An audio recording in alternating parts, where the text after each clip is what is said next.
So what is a showrunner and why are they so important? Well, the basic definition is the person who has overall creative authority on a television program. But there's so much more. The answer to that so much more will come from Nigel. Next.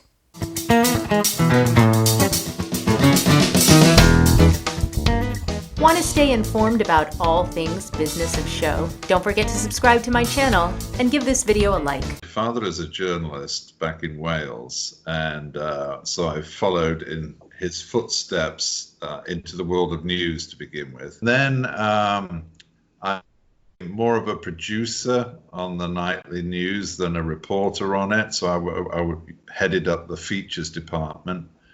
And then that led me into documentaries, and then documentaries led me into other types of show, one of which was a secret camera show, which was transmitted across the UK and did pretty well. And then Granada, who I was still working for at the time, brought me to New York to try out that same show for what was Court TV. So I came to New York. This would be back in 2003. Made a couple of pilot episodes of that. Had a pretty good time in New York. I was show running that true crime series.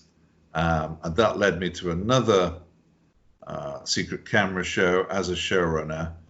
And then after that, BBC was making a show over here. I don't know if you remember, it was called Honey, We're Killing the Kids, which was a nutrition show for TLC, where we used to present families with a special video presentation of what their kids would look like if they carried on eating these really terrible, unhealthy diets. That got quite a bit of buzz when that came out for TLC. Wicked Attraction for Investigation Discovery. And 3 years or so later, I was still there making it. It got picked up for another season and another season and another season.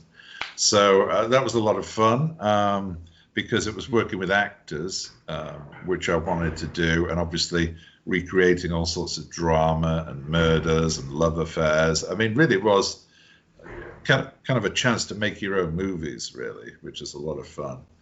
And then that led to some other true crime series. I did one actually 3 years ago down in New Orleans, which is on Netflix now, called Murderous Affairs. And that was insanely cheaply done with a huge volume. We did 50 episodes in 9 months. With a really small crew of 20 people or so, plus actors. So that was a real, in every experience you learn something new. And so the trick that I learned was how to turn out high volume shows in a short space of time. It really depends what day it is, if it's a pre-production day or a shooting day. If it's a shooting day, showrunners are different, but I like to often be on set to nuance things that the director is doing, or as well. What I've generally done on more recent shows is, if we're doing a brand new series, is I'll have a director there, but I'll also probably direct the first 3 or 4 episodes myself, and to establish the blueprint for how the series is going to look moving forward. So, what kind of camera angles are we going to use? What kind of effects are we going to use? How are we going to actually film the murders in a way that's not too graphic? To really sort of establish the style. And then after that, people learn very quickly, and then they do their own interpretation of that, and I'll take more of a backseat role. So that's on a shooting day. Now, a shooting day is usually, especially in the world of true crime, is a very busy day. Depends on which company you work for. Some will do a limited number of scenes, but sort of take more time over them and make them particularly stylish. There's pluses and minuses with these things, because if you do that and you don't capture lots of the beats of the story, you've then got lots of holes to fill, either with stock photos or real photos or whatever. I prefer as much as possible to, if we're doing drama recreations, to capture as much of the story as I can. So we stay in the moment. So that's a filming day. And then on a non-filming day, it could be a day in the edit suite dealing with a tricky episode that is not working, or we've got a lot of notes back from the network saying they don't like it for this reason or that reason. And that can mean rebuilding scenes and the way they're cut, or the overall look, or just, redesigning a whole episode. And the whole episode is, usually about 40 minutes long. So you might have to shift entire blocks around because they may say, for instance, there's not enough mystery, or can you keep the mystery until the final act by shuffling the deck a little bit. So that would be another day. And then a third version of all of that would be, it might be a day where I'm going through scripts coming in from writers, and if they're coming from various writers, they have to be recrafted to some degree to give them a coherent flow for each episode, because the last thing you want is, and this happens again with inexperience or an inexperienced showrunner, you'll get an episode 1 and an episode 2, and they'll feel very different. The pacing might be very different. The style of language in narration might be very different. And what is the reason for that? Well, it's a simple reason. They were written by 2 different writers. And the networks aren't huge fans of that. And so that way, if you are getting scripts in from 5 or 6 writers, by editing them and tweaking them, you can mask that and make it feel more like it was all coming from once. So that would be part of the day.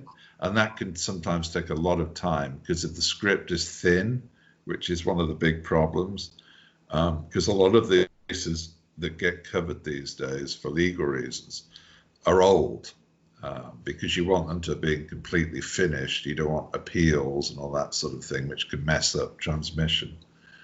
And so a lot of the cases are old, which means a lot of the paperwork and newspaper cuttings and everything else might be difficult to track down. So the information can be really thin, but you still got to make that 40 minutes. So you have to dig deep frequently to find absolutely as much as you can to make it work.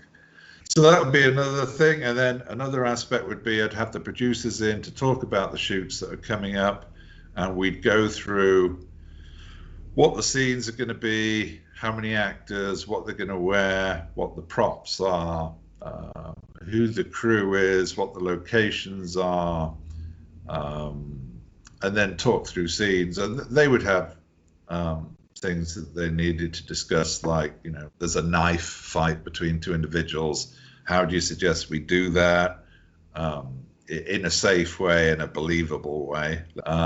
Through to there's a couple that are due to make out in bed. What's the procedure for how we do that? Who should be in the room? You say to the actors to keep them, in control of the situation, and so on and so on. So all kinds of things. It's never a quiet day. You never stop learning either. There's always a new situation that will come along and will surprise you, and you'll have to think on your feet for a solution to that. I'll give you a very graphic example of that. We were filming a really horrible story, actually, about an elderly couple that got buried alive by some people who robbed them. That was how they were going to get rid of the body. I mean, why they chose to bury them alive, I don't know, but they did. And we were due to recreate that, and we'd actually hired an excavator to dig a hole. And we arrived there at midnight because it was a nighttime shoot. And when we got there, it was a cold day, and we had our elderly couple actors, and the hole was partially filled with water. Apparently the water table there was high, and so that was entirely unpredicted, and we knew we couldn't work with that hole anymore. We couldn't go putting people in to sit in, foot deep freezing water. And it was midnight, but we still had to get to the shot. So we thought, what are we going to do? How are we going to make it work? What we did in the event was nearby, there was a slight sort of grass and earth bank. And so we sat the elderly couple down with that behind them. So it looked as though they could be in some kind of pit. And then we had two actors with shovels out of sight above them, and using very carefully selected sort of dusty mud, for want of a better word, had that been shoveled down over them. So it was landing in their hair and coming to them for the camera. So we sold the shot that way.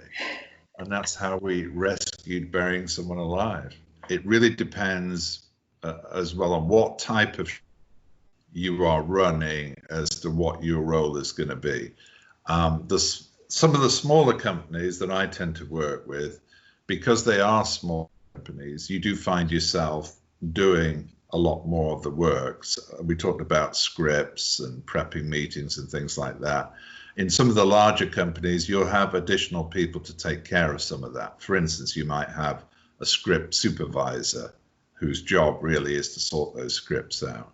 And then again, depending on how many producers there are on the show, some are going to be way more experienced than others. So like a very experienced true crime producer can really take care of their episode in all kinds of ways. They're across the script, they're across the recreations and all that kind of thing. So, and then, if you move to movies, which I haven't worked on, but being a showrunner on a movie or a Netflix series is going to be very different than what I'm doing. So that's the role of a